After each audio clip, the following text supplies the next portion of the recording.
ഞങ്ങളുടെ ഒരു സിനിമയുടെ വിജയാഘോഷത്തിന് ചെന്നപ്പോഴേ വിജയാഘോഷം ആ പ്രാഥമിക ആഘോഷം കഴിഞ്ഞ് എല്ലാവരും പോയി. അത് കഴിഞ്ഞപ്പോൾ അതിൻ്റെ അസോസിയേറ്റ് ഡയറക്ടർ അത്രയും നേരം അവിടെ ഭയങ്കര ആളായിട്ട് നിൽക്കും കേട്ടോ.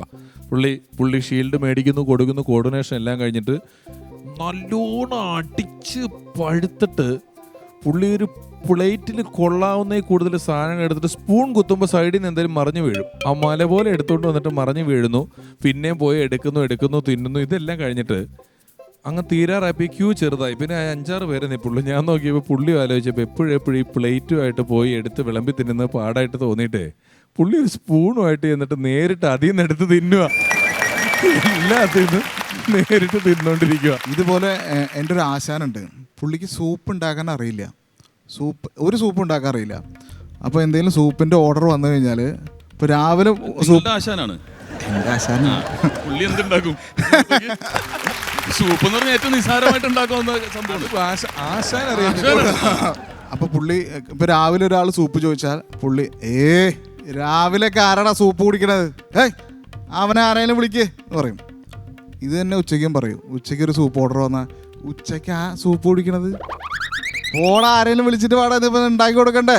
അതേപോലെ വൈകുന്നേരം വന്നാലും ഇത് തന്നെ ആൾ പറയാ സൂപ്പ്. രാത്രിയിൽ ആരെങ്കിലും സൂപ്പ് കുടിക്കുമോ? അവനെ ആരെങ്കിലും വിളിച്ചിട്ട് കൊണ്ട് ഉണ്ടാക്കി കൊടുക്ക്. ഇതേപോലെ പുള്ളി ചൈനീസുകാർ വന്നപ്പോൾ ഇങ്ങനെ അടിക്കുമല്ലോ ചൈനീസ് ഫുഡ്. അപ്പോൾ പുള്ളിക്ക് ഇതൊരാഗ്രഹം. പുള്ളിക്ക് അതൊന്നും അറിയില്ല. പുള്ളി നാടൻ സദ്യയുടെ ആളാണ്. ഒരു ദിവസം ഇതുപോലെ ഉണ്ടാക്കണം എന്ന് മൂപ്പർക്ക് താല്പര്യം. അപ്പോൾ ഒരു ചൈനീസുകാരൻ്റെ അവിടെ പോയി കുറച്ച് നേരം നിന്ന് നോക്കി. അപ്പോൾ ഒരു ഓർഡർ വന്നു, ചില്ലി ചിക്കൻ്റെ ഓർഡർ വന്നു. അപ്പോൾ നീ ഞങ്ങളുടെ വേണമെങ്കിൽ പൊക്കോ, ഞാൻ എന്താ ചെയ്യുക എന്ന് പറഞ്ഞു. അതിന് ചില്ലി ചിക്കൻ്റെ പുള്ളി ഓർഡർ എടുത്തു. അപ്പോൾ ഈ കടായി ഇങ്ങനെ അടിക്കണമല്ലോ. പുള്ളിയുടെ കടായി ഇങ്ങനെ അടങ്ങില്ല. പുള്ളി ഇങ്ങനെ കടായി അവിടെ ഇരിക്കും. പുള്ളിക്ക് അതറിയുള്ളൂ. ഞങ്ങളുടെ വീടിനടുത്തൊരു പുള്ളിയെ തേങ്ങ വീണപ്പോൾ ഓടി ചെന്നിട്ട് മൂത്തവും നോക്കാൻ വേണ്ടി തേങ്ങ എടുത്ത് ഇങ്ങനെ കുലുക്കി നോക്കുമല്ലോ. പുള്ളിക്ക് എന്തോ ഒരു ചെറിയ ടൈമിങ് മാറി. ഞാൻ തേങ്ങ എടുത്ത് ചെവി വെച്ചിട്ട് തല ഇങ്ങനെ കുലുക്കി നോക്കണം. ഇതേപോലെ ഒരു കാറ്ററിങ്ങിൻ്റെ പരിപാടിക്ക് പോയിട്ടാണ്. പുള്ളി മരിച്ചു കേട്ടോ സത്യത്തിൽ. കാറ്ററിങ്ങിൻ്റെ പരിപാടിക്ക് പോയി. അപ്പോൾ ബീഫ് റോസ്റ്റ് ഉണ്ടാക്കിക്കൊണ്ടിരിക്കുക. അപ്പം ഞാൻ നോക്കുമ്പോൾ പുള്ളി ബീഫ് റോസ്റ്റിൻ്റെ ഇളക്കിക്കൊണ്ട് തന്നെ അതെ ഇളക്കിക്കൊണ്ടുണ്ട്. ഇതിന് പുള്ളി എന്ത് ചെയ്യുന്നറിയോ? ഇതങ്ങ് ഇത് പൊക്കിയിട്ട് ബീഫ് എടുത്തിട്ട് വേവ് കുറവാ.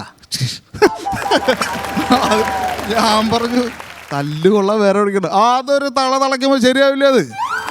ഞങ്ങളുടെ അടുത്തൊരു ബേക്കറിക്കാരുണ്ട്. പുള്ളിയോട് 2 സമോസ സമോസ എന്ന് പറഞ്ഞാൽ പുള്ളി ഒരു നീണ്ട അലുമിനിയത്തിൻ്റെ സാധനമുണ്ട് പുള്ളിയുടെ ഇങ്ങനെ പിടിക്കണത്. അതുകൊണ്ട് സമോസയൊക്കെ എടുത്ത് ഇതിനകത്തേക്ക് വെച്ച് കൊണ്ടുതരും. അപ്പോൾ 2 കൊണ്ടുവയ്ക്കുമ്പോൾ നമ്മൾ ഒരെണ്ണം വേണ്ടാന്ന് പറഞ്ഞാൽ കൈ കൊണ്ട് എടുത്ത് അകത്ത് കൊണ്ടുവയ്ക്കും. എന്നിട്ട് പിന്നെ അടുത്ത ആൾ വരുമ്പം ഈ സാധനം കൊണ്ട് പിടിച്ചെടുത്തോണ്ട് വരും. തൃശ്ശൂരിൻ്റെ ഒരു പ്രത്യേകത എന്ന് പറഞ്ഞിട്ടുണ്ടെങ്കിൽ ഭയങ്കര സിംപ്ലിസിറ്റിയാണ്. എത്ര ജാട കാണിച്ചാലും ജാട തോന്നിക്കില്ല. ഞാൻ ഒരു പ്രാവശ്യം ഇതുപോലെ റെയിൽവേ സ്റ്റേഷനിൽ നിൽക്കുമ്പോൾ ഇതുപോലെ തന്നെ സൂട്ടൊക്കെ ഇട്ടിട്ട് നല്ല ജാനുബാഹുവായിട്ടൊരാളിങ്ങനെ നിൽക്കുകയാണ്.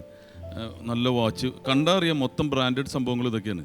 അപ്പം ഞാൻ ചോദിച്ചു ജയന്തി ജനത പോയെന്ന് വെച്ചാൽ ഒരു ജാതി ഇഷ്ടമാണ്, ഒരു ടൈമിന് വരും, ഒരു ടൈമിന് പോകും. അപ്പം തന്നെ എനിക്ക് ആ പുള്ളിനോടുള്ള പോൺസ് ഇത് പോയി. എനിക്ക് തോന്നണേ ഈ പ്രാഞ്ചേട്ടൻ ചെയ്യുമ്പോൾ ഞാൻ മമ്മൂക്കയായിട്ട് സംസാരിച്ചിരുന്നു. തൃശ്ശൂർ ഭാഷ റിയൽ ഭാഷ പറഞ്ഞാൽ മനസ്സിലാവാൻ ബുദ്ധിമുട്ടാണ്. ഈ കുന്നംകുളം ശ്രീജിത്ത് രവിയൊക്കെ പറയണത്. അപ്പം മമ്മൂക്ക അത് ഭയങ്കരമായിട്ട് ട്യൂൺ ചെയ്ത് ചെയ്യുന്ന ഒരാളാണ്. അപ്പം ഞാൻ മമ്മൂക്കടുത്ത് ചോദിച്ചു, ഈ പഞ്ചപാണ്ഡവർ എന്ന് പറഞ്ഞൊരു പടം ഞാൻ ചെയ്യുമ്പോൾ വിജയരാഘവൻ ചേട്ടൻ പറഞ്ഞു സെൻറ്റിമെൻറ്റ്സ് ചെയ്യാൻ വലിയ ബുദ്ധിമുട്ടാണ് ഈ തൃശ്ശൂർ ഭാഷയിൽ. എന്തുട്ട് ചെയ്യുക എവിടെ അങ്ങനെ പറഞ്ഞിട്ടുണ്ടെങ്കിൽ കരച്ചിൽ വരില്ല. പക്ഷെ മമ്മൂക്ക പ്രാഞ്ചേട്ടനിൽ അതും ഒരു വിങ്ങൽ കാണിക്കുന്നുണ്ട്. അത് അസലായിട്ട് ചെയ്തു എന്നുള്ളത്.